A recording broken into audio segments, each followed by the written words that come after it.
It's Michael, right? Yep, there we go.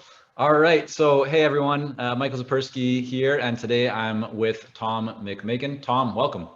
Hey, thanks so much for having me. Yeah, great to have you on. So Tom, you're an author, a speaker, you're the CEO and partner of Profitable Ideas Exchange, where you help expert services firms and business with business development. Your company has conducted over 10,000 best practices interviews with senior executives at over 350 Fortune 500 companies. Before that, you co-founded a private equity firm and you worked as a chief operating officer. Your work has been featured in Fast Company, Inc. magazine, Wall Street Journal, a whole bunch more. You also have a new book that came out recently, and we'll talk more about that. But let's dive right in because there's a lot to cover, Tom, and I'm excited to have you on. When we talk about consulting firms, professional services firms, most people think kind of about two ways of growing business. Number one, from new clients, and number two, from existing clients. In your experience, which do people spend most of their time kind of thinking about and focusing on? Yeah, so that's a great question. So, uh, we wrote the book How Clients Buy to answer the question, how do you bring new clients into the fold? And we interviewed a slew of people in professional services and consulting firms to ask that question. And we wrote the book and it was well received. But then I got this incredible feedback from the consulting world that goes, that's nice, but if you look at our new revenues year over year, 80% of our new revenues come from existing clients. So new logos are fun, but tell us how to land and expand. Right, got it. So given that that's the case, what is the recommendation that you typically have? Like, so let's say I'm running a consulting firm, and now I understand that, yeah, you're probably right. Most of my business has kind of come from referrals or kind of existing clients. What do I do about that? What's the first thing that somebody should start to think about or look at? What kind of maybe analysis should they even run to identify, do they have opportunity to grow their existing accounts? Any kind of exercises or best practices that you can offer? Yeah, I mean, I think it's helpful always to make distinctions and not just look at that big block of a challenge, which is how can we increase our business? And one distinction you could make is, am I trying to do more of the work that I have already done for a firm for the buyer in that firm that I now serve? So, for example, if I stand up a conference for a buyer in the general counsel's office once a year, I could go back to that same buyer who knows me and trusts me and knows my competence. And I could say, you know what, we could do your spring conference as well. So that'd be more to the existing buyer. But the adjacency to that, if you will, is to sell more of the same thing that you've sold already into a company, but into other divisions, or other business units or other geographies. And so that's a distinction. And then there's a third kind of type of new work that you can get, and that's where you offer conferences for the company, but someone else in your business is quite capable of writing pithy and compelling newsletters. And so you want to introduce newsletters either to the people that have just bought conferences from you, or even harder, sell newsletters to people in the organization that you don't now serve. So you can kind of think of it as a matrix, if you will, in that way. And as you can imagine, the easiest thing to do is to sell more to somebody that already knows and trusts you. And it gets harder to introduce colleagues or other capabilities in your firm to a firm that you're serving. And it's harder to reach outside of the vertical that you're now serving in a client to other verticals. And so there are different tactics that help us scale those two walls, if you will. Right. The other thing that you found is that the kind of Pareto principle holds true in business development, that 80% of the business and profits typically come from 20% of a firm's clients. Tell me more kind of about what you've observed with that, and kind of how does it hold true? I mean, I must admit, like, it's not surprising to me because I think the Pareto principle applies to so much of life and science. But I think it was just especially interesting to kind of hear your take regarding business development. Can just dig a little bit deeper into that and kind of share with everyone what your findings were. Yeah, so I interviewed a head of strategy inside a massive IT integration professional services firm. So think kind of $15 billion. And they had two businesses, the technology half and the consulting half of the business. And each half of the business had forced ranked their clients. Who were their best clients? And like you said, that 80/20 rule kicked in. So 20% of their clients on the consulting side produced 80% of their revenues. And likewise on the technology side, 20% of their clients produced 80% of the revenue. But I think what shocked me and shocked this head of strategy is there was precious little overlap, 20% overlap between each group's major clients. So if the consulting side, their number one client was Pfizer, the technology side did no business with Pfizer, and vice versa. If the technology side of the business's major client was AWS, the consulting side of the business did nothing. And so it speaks to what is called the cross-selling problem. And in the previous kind of matrix that I outlined, that would be the problem of introducing other services to a client that you already serve. Anyway, it's interesting, and I've seen that over and over again. Yeah. We develop consulting practices, mid-size, small consulting practices even. It could be a 3-person firm, and I have a specialty, and you have a specialty, and Jane has a specialty, and there's very little overlap between our various practices. Right. And so one of the questions is, how do you solve that? Yeah. So let's kind of like dig a little bit deeper into that to make this really actionable for people. Likely they're going to be seeing that in their business as well if they've been in business for some time. So let's just even take your firm, Pi. When you look at your clients and you see that there's some distribution of 80/20, maybe it's 70/30, 90/10, whatever, but there's some, kind of Pareto principle that is playing out. What do you do within your company? What kind of actions do you take? How do you rally the troops? How do you move forward knowing that that is kind of the distribution of clients to revenue and profits? Yeah, so I'll offer up 3 things. So when I'm trying to, when a person that does a project is wants to do more of that work for the project manager that they serve, it's generally pretty easy. You have to kind of reverse engineer when the budget process is. So if the budget year for your client ends in end of September, you might reasonably ask, when do you start planning? And you'll get an answer of, well, we always have to sort of submit a wish list deck around March, and then the powers that be decide on how much money we get. And we have found it helpful to get on top of that cycle, and in March call our program manager and say, we do a number of things for different clients. Would it be helpful for us to sort of brainstorm other things that you might do to sort of further your objectives and put it in the form of a slide deck? And I'm surprised 8 out of 10 times the program manager just lifts our slides and puts it in their deck and passes it on. They're grateful. In the case where you're trying to do the same work for a client, but in a different business unit, it's harder than you think. And one of the reasons that it's hard is that your program manager is pretty darn proud about the success that you and she have put together. And, they're not always eager to share it with people that might be in competition for them for the next job up. Or even worse, in a global corporation, they flat don't know who their counterparts are in Berlin, or they don't know who their counterparts are on the technology side of the business. And so they can't be helpful to you. And at the end of the day, they're doing you a favor. That is to say, they're taking some political risk within the organization, but with very little return to them. So we have found it successful to have a kind of second partner on every assignment.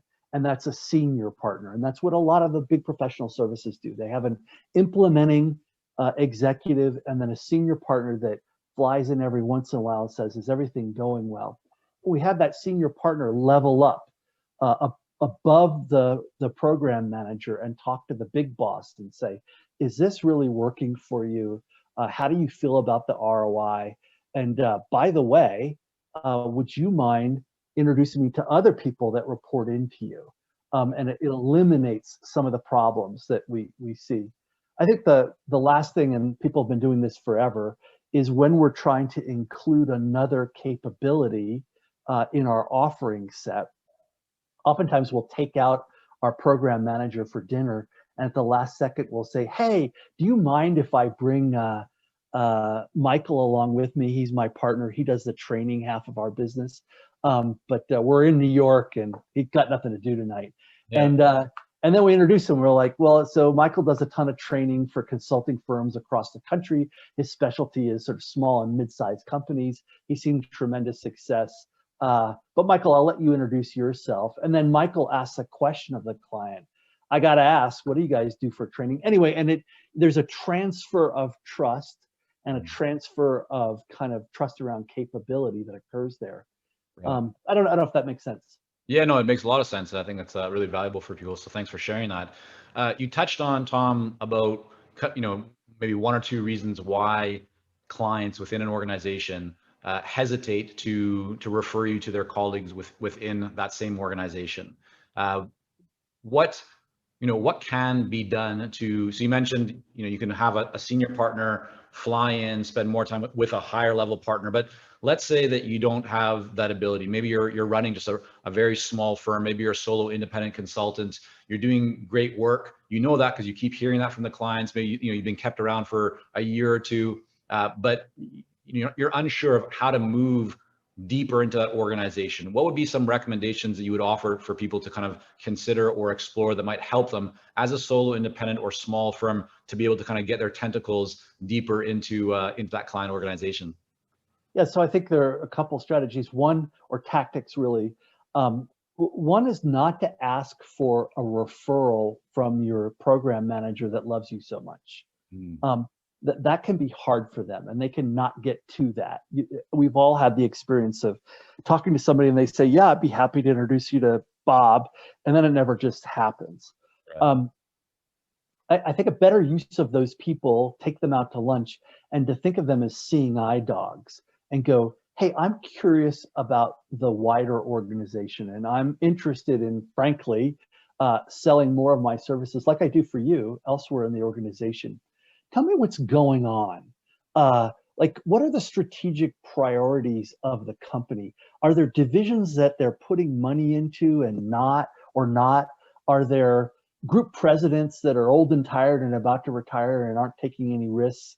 But are there, also young whippersnappers that are about to sort of take over and want to make a name for themselves? Just tell me the lay of the land. That's all I'm asking for. Yeah. Another thing I think we've learned over the years is a foundational principle of all business development, which is own the action, own the next step. Never leave the next step in someone else's hands, because it's not as important to your program manager to grow your book of business as it is for you. And so one of the ways we do that is go, I was wondering if I might use your name as a reference when I reach out to your counterpart in Berlin. And I'm also wondering if I could sort of include a short case study, which I'll send you for review. And then you own the action. You figure out what the email is. You write Hans, and you copy Marcia, your program manager, with the case study and say, I've worked for Marcia for a long time, and I've admired at a distance what you're doing, Hans. It seems like we might be able to help you in a similar way we've helped Marcia. Copy Marcia, and then say, with your permission, I'd like to follow up with a call. So owning the action, I think, is just a crucial habit. Love that. That's really powerful. So a lot of this is kind of predicated, Tom, on having that existing relationship, right, with the existing client, which is what the new book is about. What would you say to those who don't yet feel they have that relationship with someone? Maybe they've been kind of prospecting, they've been having a bit of reach outs, not a lot of success in actually sitting down at the table with someone, but they want to find out more about their budget so that they can provide some ideas and some potential ways to serve and support them. What advice would do you offer to professional services firms that want to essentially generate more quote unquote leads, more opportunities to have conversations with people that they don't yet have relationships with? Like, what's working best to kind of get a seat at the table? Yeah, so I have a bunch of thoughts on this. One is, I think narrow cast, right? So shrink the pond. Be number one in your pond. You don't want to go to the world. I mean, you're in the training, consulting, and coaching business, the education business, and you know you have shrunk the pond, Michael, to just focus on people in professional and consulting services firms. And Right. so that means you're not focused on helping, you know, retailers do a better job of reaching out to customers and selling more shoes. And Sure. so by delimiting what your stated area of expertise is, your domain, you're able to sort of niche yourself and create a brighter identity, one that's memorable. Oh yeah, there was this guy that does coaching for consulting firms. It's the Savisky cousins. They were cousins. I remember they were cousins. Yeah, and they're in Canada. Anyway, they can find you that way because they know who you are. So I think that's the first thing, is stop trying to boil the ocean. Figure out where you've sold 2 or 3 projects well and where the through line on the story is. You know, we did some work for a mining company in Nevada. Then we did one in a mining company in Edmonton. I think we sort of have the right to sort of reach out to other CFOs of mining companies in North America. Let's figure out a list of those folks. Oh, there are only 200 of them. What's the function that we sell into? Well, you know, sometimes the CEO knows somebody and we get in that way, but really it's the chief supply chain officer that pulls the trigger on what I do. So let's figure out the names of the 200 chief supply chain officers of the top mining companies and set ourselves the objective of getting to know them over the course of time. I think that's the biggest single piece of advice that I would give people is niche sharply, invest in the conversation, give without expectation of return to that limited community, just like you're doing, Michael, right? You're giving this podcast, you're giving your expertise to the community you most want to serve. And in that way, you're elevating yourself not only as an expert, but as a bee that's cross-pollinating best practices between all the work that we do in the world of consulting. Yeah, and my daughters love honey, so it's a good thing that I'm a bee, because lots of sweetness for them. But no, that really aligns and resonates, Tom. So you know, in your new book, Never Say Sell, you say, quote, "We hit on the immutable wall of diseconomies of scale. In some business, the costs of production go up, not down, with growth. As it turns out, expert services firms also face diseconomies of scale, and understanding and overcoming the diseconomy of scale present in your industry is key in growing our work with current clients." Can you talk a little bit more about what you mean about that diseconomy of scale and how it relates to kind of expert and professional services firms? Yeah, you know, so economies of scale are if you build a plant and it costs you $5 to, or whatever, it costs you $1,000 to create one widget out of that plant. It's got so much more capacity, and so when you run 1,000 widgets through that plant, the cost of that widget goes down to $1. So that's economies of scale. And on some level, we suffer from the opposite in our world because, like massage therapists and I don't know, psychiatrists, we're just, the only way we get new work is by increasing our time, and we hire people to serve clients that we work with, and that's how we augment our time over a period. The problem is that those people require management and training and houses, whatever, you know, offices and all sorts of support, and then that kind of drives a diseconomy of scale. Actually working out of your guest bedroom as a sole proprietor is monstrously efficient. Your overhead is, you know, almost nothing as you kneel down, crawl under your desk and fix your own IT by detangling your wires. That doesn't exist at like a McKinsey, where they have a whole raft, they have a whole department of 500 people whose job it is to keep computers humming across the globe. So I think that's what I meant by diseconomies of scale. And so based on that, because you know that definitely does I think connect with what a lot of people are dealing with as they're growing, kind of scaling up their own consulting businesses, right? They're looking to add more people or more whatever it might be, and more can often translate into just more complexity, right? And complexity doesn't scale very well. So knowing that, what's the way to overcome that? You know, so as you mentioned, like the key to growth is learning how to overcome the diseconomies of scale. So for you and your firm, is there anything that you've done specifically that you found has been helpful in overcoming that challenge to allow you to scale or to make a greater impact and maintain profitability and that sort of stuff? Yeah, we raised our prices.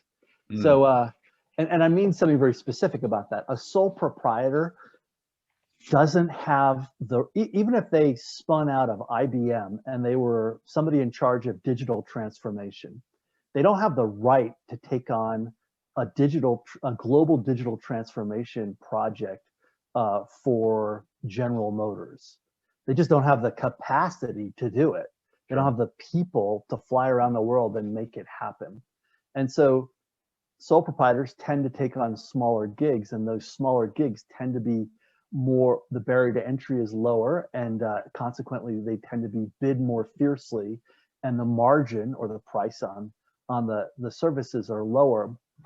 As you scale a company, so our company has, we're not a sole proprietor, but we're also not really big, right? We have 60 people in our company, but it gives us the capacity to take on a kind of national or global contract, particularly for a business unit, and cover it up with resources and execute well. Well, I think that the truth of the matter is when you do big projects like that, you're allowed to charge more per unit of cost because there is baked into the world of pricing and competitive pricing, there's an understanding that there are those overhead costs that get baked into any bid.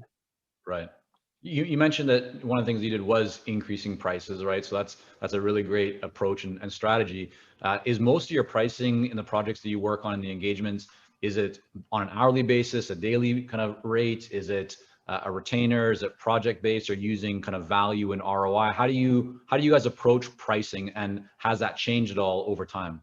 Yeah, so we're like scared to death to price on hour, cost plus. And we refuse to do that. We do everything on a project basis. So we say, what are the outcomes? We're going to drive business development by creating cohorts of likely buyers and putting your practice leads in the center of a series of conversations. We're going to recruit a certain number of people, and you don't need to know what happens behind the curtain.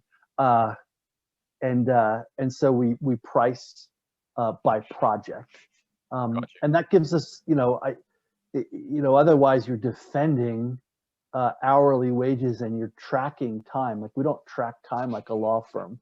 And everybody that I know in professional services that tracks time, lawyers and accountants principally, are desperate to figure out how they can get out of that world, out of that box. And all right. So Tom, you mentioned that boutique, smaller firms should focus less on innovation and more on other ways to grow their business. And when I read this in your book, it really resonated, because I think a lot of people do believe, like, hey, I need to be innovative. I need to come with new ideas, always kind of sharing new stuff with clients. And so I wanted to hear from you a little bit more about when you say that a boutique, smaller firm should focus less on innovation and more on other ways to kind of grow their business. What do you mean by that, and what do you kind of find in your conversations and research?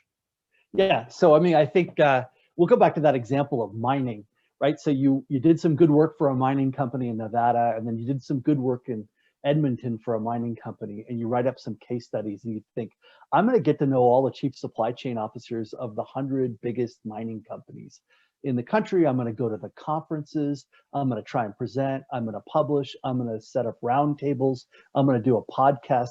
I'm going to engage and add value to this group of 100 people, because you know what? This could be a $50 million business if I did that. So over and again, you see people doing that. They invest in that way. They get another mining client. They get 2 more mining clients.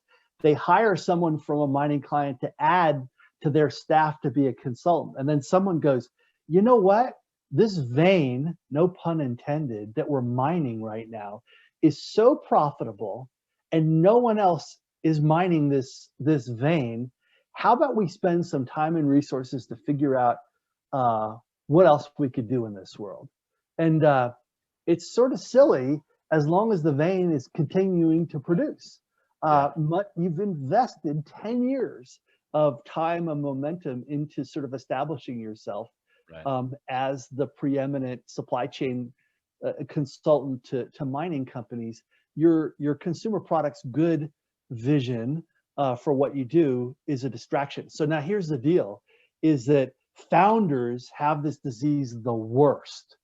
Follow-on professionals don't have. They sort of see the virtue of grinding away at a niche that they've established for themselves. But founders oftentimes are very creative.